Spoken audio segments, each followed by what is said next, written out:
Alhamdulillah di pagi hari ini Allah Subhanahu wa taala tetap melimpahkan segala nikmatnya Allah Subhanahu wa taala yang telah diberikan kepada kita. Pertama yaitu nikmatul Islam dan iman, yang kita oleh Allah Subhanahu wa taala tetap dijadikan sebagai orang muslim, dan juga oleh nikmat yang besar dari Allah Subhanahu wa taala.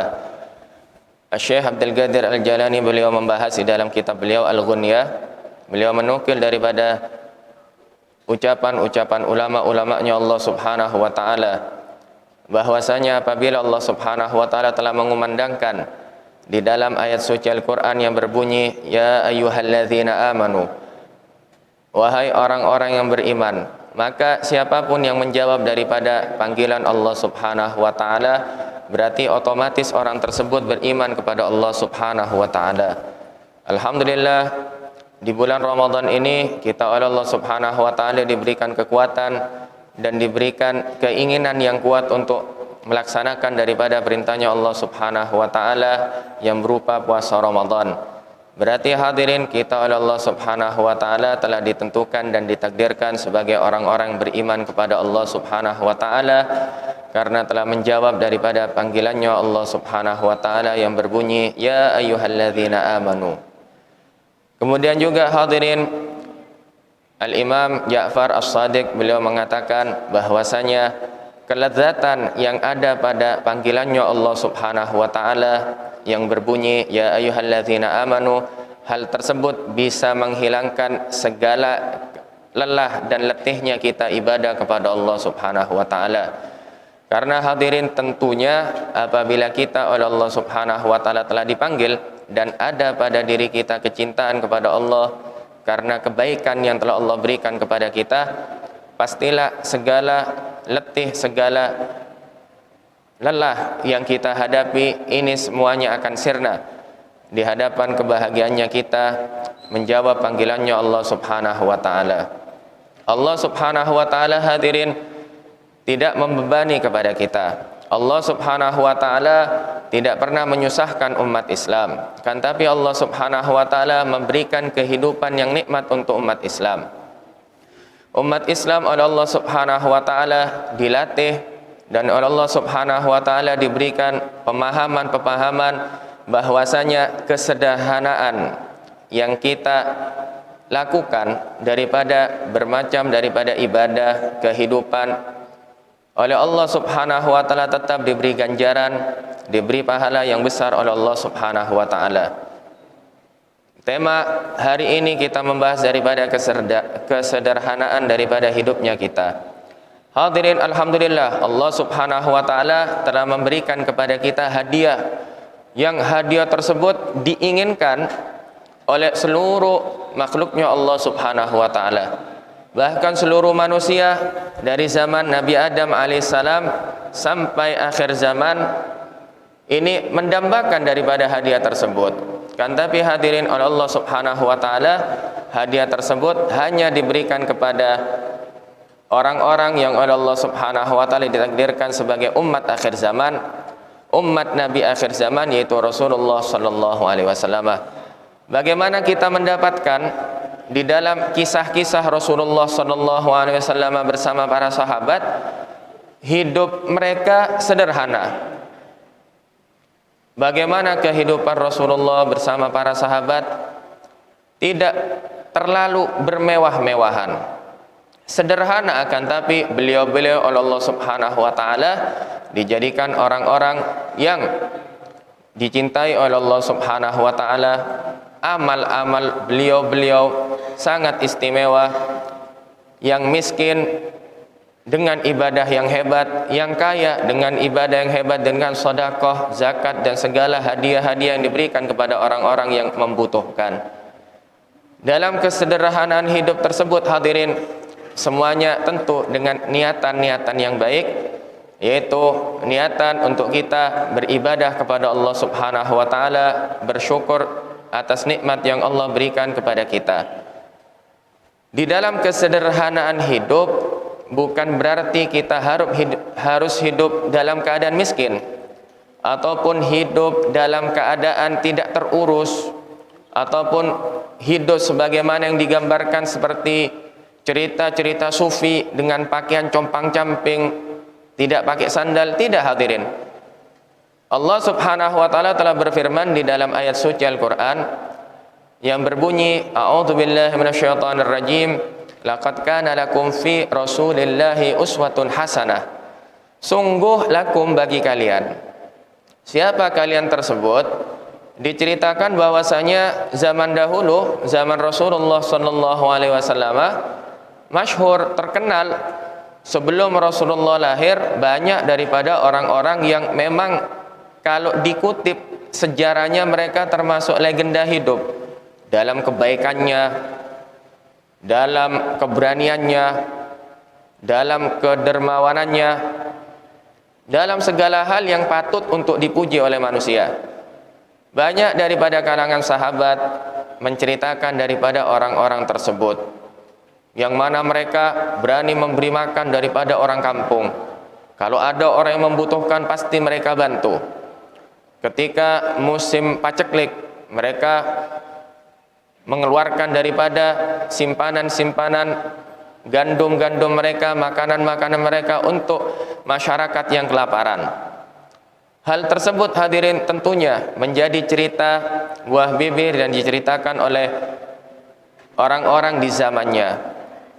Akan tapi Rasulullah sallallahu alaihi wasallam oleh Allah Subhanahu wa taala dijadikan sekomplit-komplitnya, sesempurna-sempurnanya makhluknya Allah Subhanahu wa taala.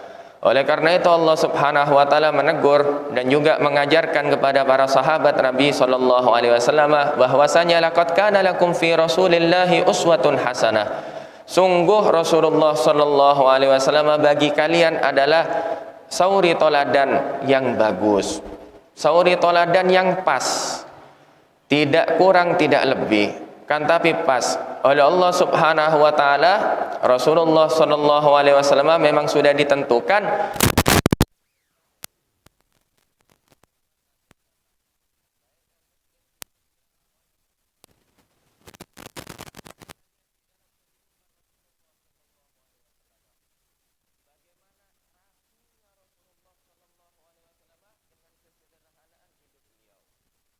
bagaimana menjaganya Rasulullah sallallahu alaihi wasallam pada kebersihan tubuh beliau, pakaian beliau, kendaraan beliau, rumah beliau, halaman beliau, segala yang beliau miliki dengan kesederhanaan hidupnya beliau.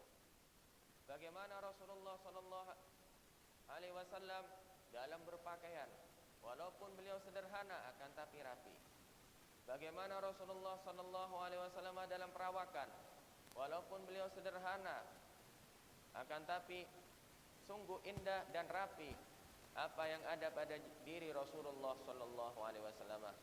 Bagaimana juga Rasulullah sallallahu alaihi wasallam di dalam tempat tinggal beliau sungguh rapi. Bagaimana Rasulullah sallallahu alaihi wasallam mengajarkan kepada istri beliau Sayyidatuna Aisyah dalam kerapian.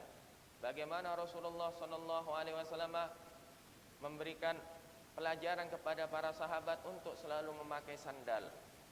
Rasulullah sallallahu alaihi wasallam hadirin di dalam riwayat tidak pernah membuka sandal beliau kecuali di tempat-tempat yang di situ beliau mensyariatkan untuk mencopot sandal, sebagaimana masuk ke dalam masjid, masuk ke tempat tidur dan segalanya. Akan tapi Rasulullah sallallahu alaihi wasallam ketika beliau melakukan Isra dan Mi'raj, ketika Rasulullah melakukan perjalanan Mi'raj ke langit, beliau tidak ada riwayat yang mengatakan bahwasanya beliau melepas sandal beliau.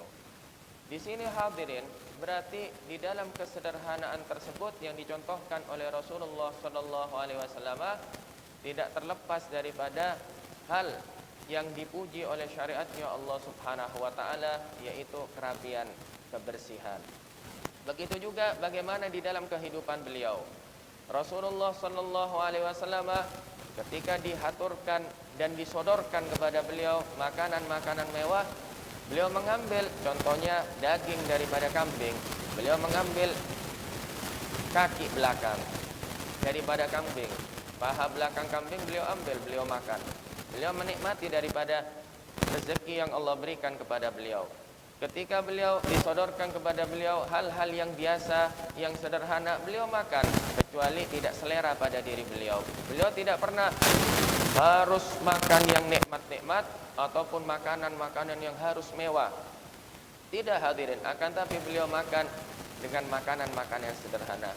Bahkan hadirin, seandainya, akan tapi tidak ada pada zaman Rasulullah, seandainya kita menawarkan kepada beliau yang dimakan oleh ulama-ulama kita dulu, apa nih ya, beda nasi jokung, nasi bubuk ini ya, bikwa marongki, pasti saya yakin 100% beliau tidak akan menolak, karena dimakan oleh min khiyari ummati beliau, sebaik termasuk orang-orang baik dari umat beliau, para kiai-kiai kita makan hal tersebut. Berarti di dalam kesederhanaan beliau tersebut banyak fadilah, manfaat, dan banyak hal-hal untuk melatih kehidupan kita supaya menjadi hamba-hamba Allah yang bertakwa. Kita lihat hadirin, tidak bisa dikatakan, contoh ini ya, agak iseng dikit, contohnya ini kengan marongki ya, tidak bisa kita remehkan, karena banyak daripada fadilah-fadilah. Kita bisa tanya kepada ahli gizi, ahli protein dan segalanya, dokter-dokter yang ahli gizi, banyak. Tidak bisa kita katakan nasi bubuk yang kita lihat, wah ini makanan apa ini ya, tidak nikmat. Tidak hadirin, akan tapi di situ ada sesuatu hal yang oleh Allah Subhanahu wa taala diletakkan pada makanan-makanan yang sederhana untuk pertumbuhan daripada tubuh kita, kesehatan tubuh kita, dan manfaat-manfaat yang lainnya. Akan tapi hadirin, dalam kesederhanaan hidup ada waktu-waktu yang mana orang oleh Allah Subhanahu wa taala diperintahkan melalui lisan suci baginda Nabi besar sallallahu alaihi wasallam untuk tausiah lil iyal. Maksudnya untuk lebih memberikan sesuatu yang enak-enak bagi keluarga. Contohnya di Ramadan. Di Ramadan biasanya sehari-hari kita tidak makan daging. Di Ramadan mungkin kita beli daripada daging, yaitu daging ayam, kambing, sapi, ikan, dan segalanya. Biasanya tidak ada daripada es cincau ataupun yang lainnya. Di Ramadan dilebihkan. Begitu juga di Lebaran, begitu juga di hari-hari yang dimuliakan oleh Allah Subhanahu wa taala di dalam Islam, seperti Idul Fitri, Idul Adha, kemudian Ayyamut Tasyrik, tanggal 11, 12, 13 daripada bulan haji, Yaum Arafah, dan segala daripada hari-hari yang oleh Allah Subhanahu wa taala dimuliakan, termasuk juga Yaumul Jum'ah. Apabila ada rezeki yang lebih, maka kita berikan kepada keluarga kita yang nikmat. Ibaratnya seminggu sekali kita memberikan kepada keluarga hal tersebut. Di dalam kesederhanaan ini hadirin, bukan menjadi aib, akan tapi menjadi pelajaran bagi kita untuk selalu mensyukuri nikmatnya Allah Subhanahu wa taala, baik banyaknya ataupun sedikitnya. Ataupun juga untuk kita mentauladani daripada beliau-beliau para kekasih-kekasih Allah Subhanahu wa taala. Ataupun hadirin juga untuk agar kita tidak menyakiti saudara-saudara kita yang mereka tidak mampu. Oleh karena itu hadirin, bagaimana Rasulullah sallallahu alaihi wasallam dan juga para salafus saleh mengajarkan kepada kita agar kita tidak menyebabkan orang-orang fakir dan miskin ini merasa hancur hatinya karena melihat kemewahan yang ada pada diri kita.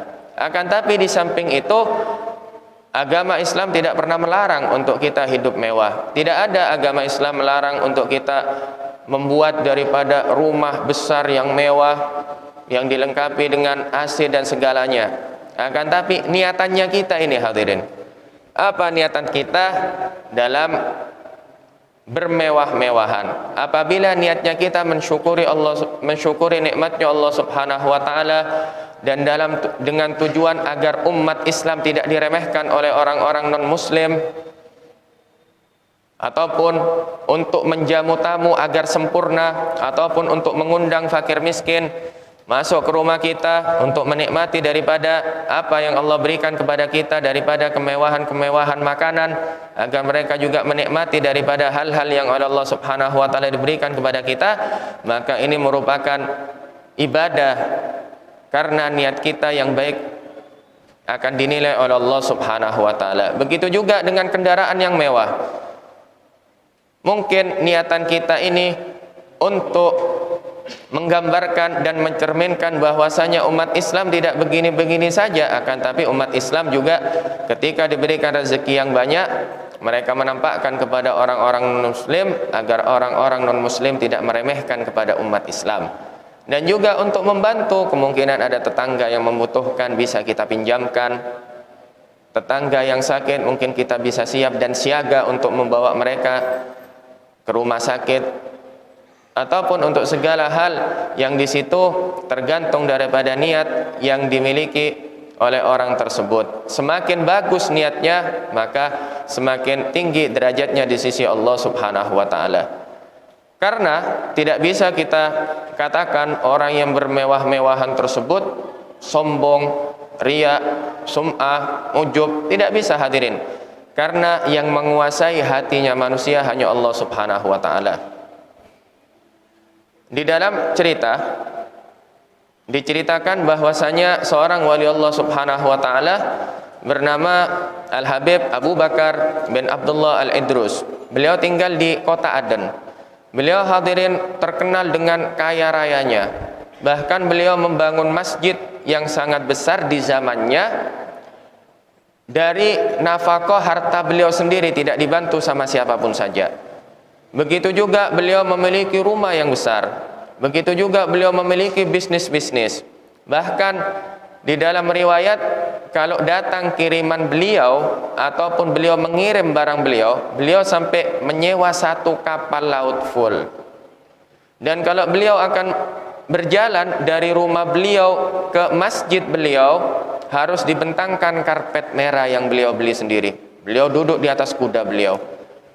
Akan tapi hadirin, beliau seorang wali besar, kekasih Allah Subhanahu wa taala. Hal tersebut dicerminkan oleh beliau dalam apa hadirin? Masjid yang beliau bangun sangat besar, bisa menampung daripada orang-orang untuk sholat beribadah kepada Allah Subhanahu wa taala dalam keadaan nikmat. Rumah yang beliau bangun dalam keadaan besar, beliau bisa menjamu perharinya ratusan daripada orang untuk beliau beri makan daripada roti-roti dan lauk pauknya. Bisnis yang sangat besar yang beliau miliki, beliau pergunakan untuk membantu daripada kaum muslimin yang mereka tidak mendapatkan pekerjaan, beliau ajak untuk bekerja kepada beliau. Bahkan hadirin, di dalam riwayat tidak ada satupun daripada santri beliau kecuali diangkat oleh Allah Subhanahu wa taala menjadi walinya Allah Subhanahu wa taala.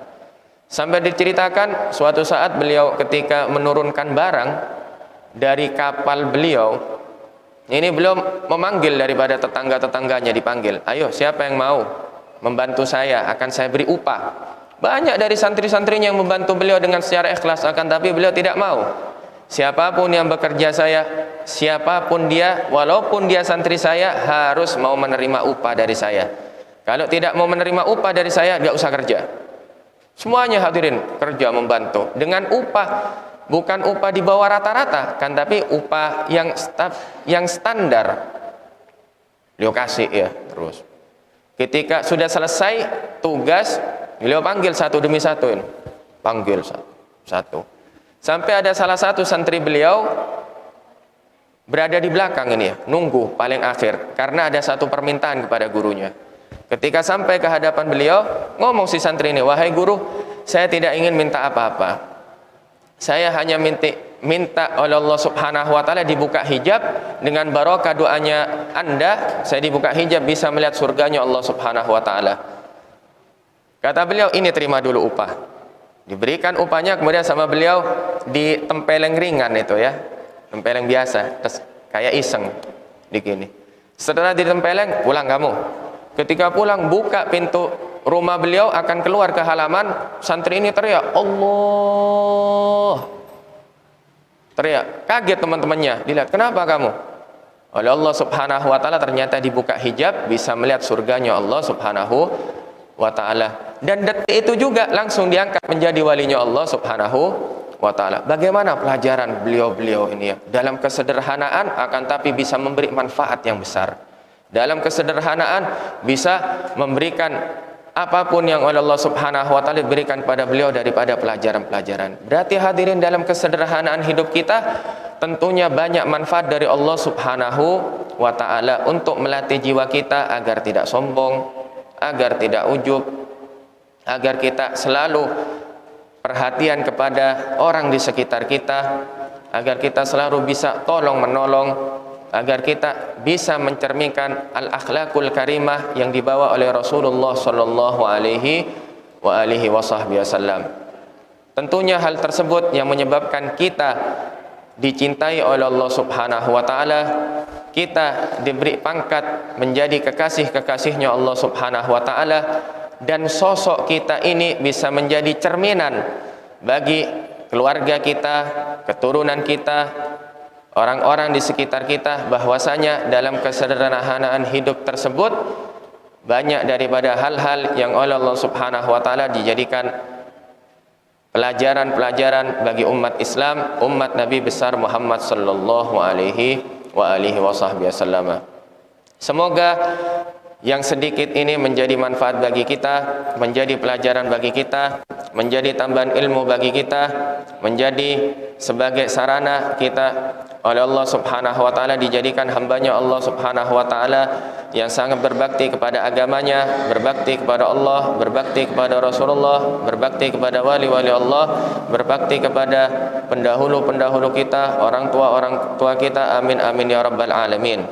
Rabbana anfa'na bima 'allamtana, rabbi 'allimna alladhi yanfa'una, rabbi faqihna wa faqih ahlana wa qarabatin lana fi dinina mahlil kutri unsa wa dzakar, rabbi wafiqna wa wafiqhum lima tartadi qawlan wa fi'lan karama, warzuqil kulla halalan daima, wa akhilla atqiya ulama nuhdha bil khairi wa nukfa kulla syarr.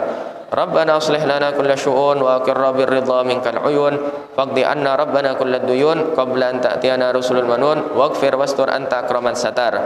Wa salatullahi tagshal mustafa man ilal haqqi da'ana wal wafa bikidam fihi lin nasi shifa wa alal alil kiram syurafa wa ala sahbi masahbil ghurar.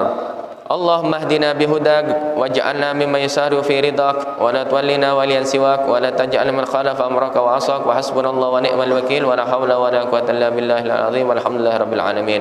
Subhanakallahumma wa bihamdika astaghfiruka wa atubu ilaik.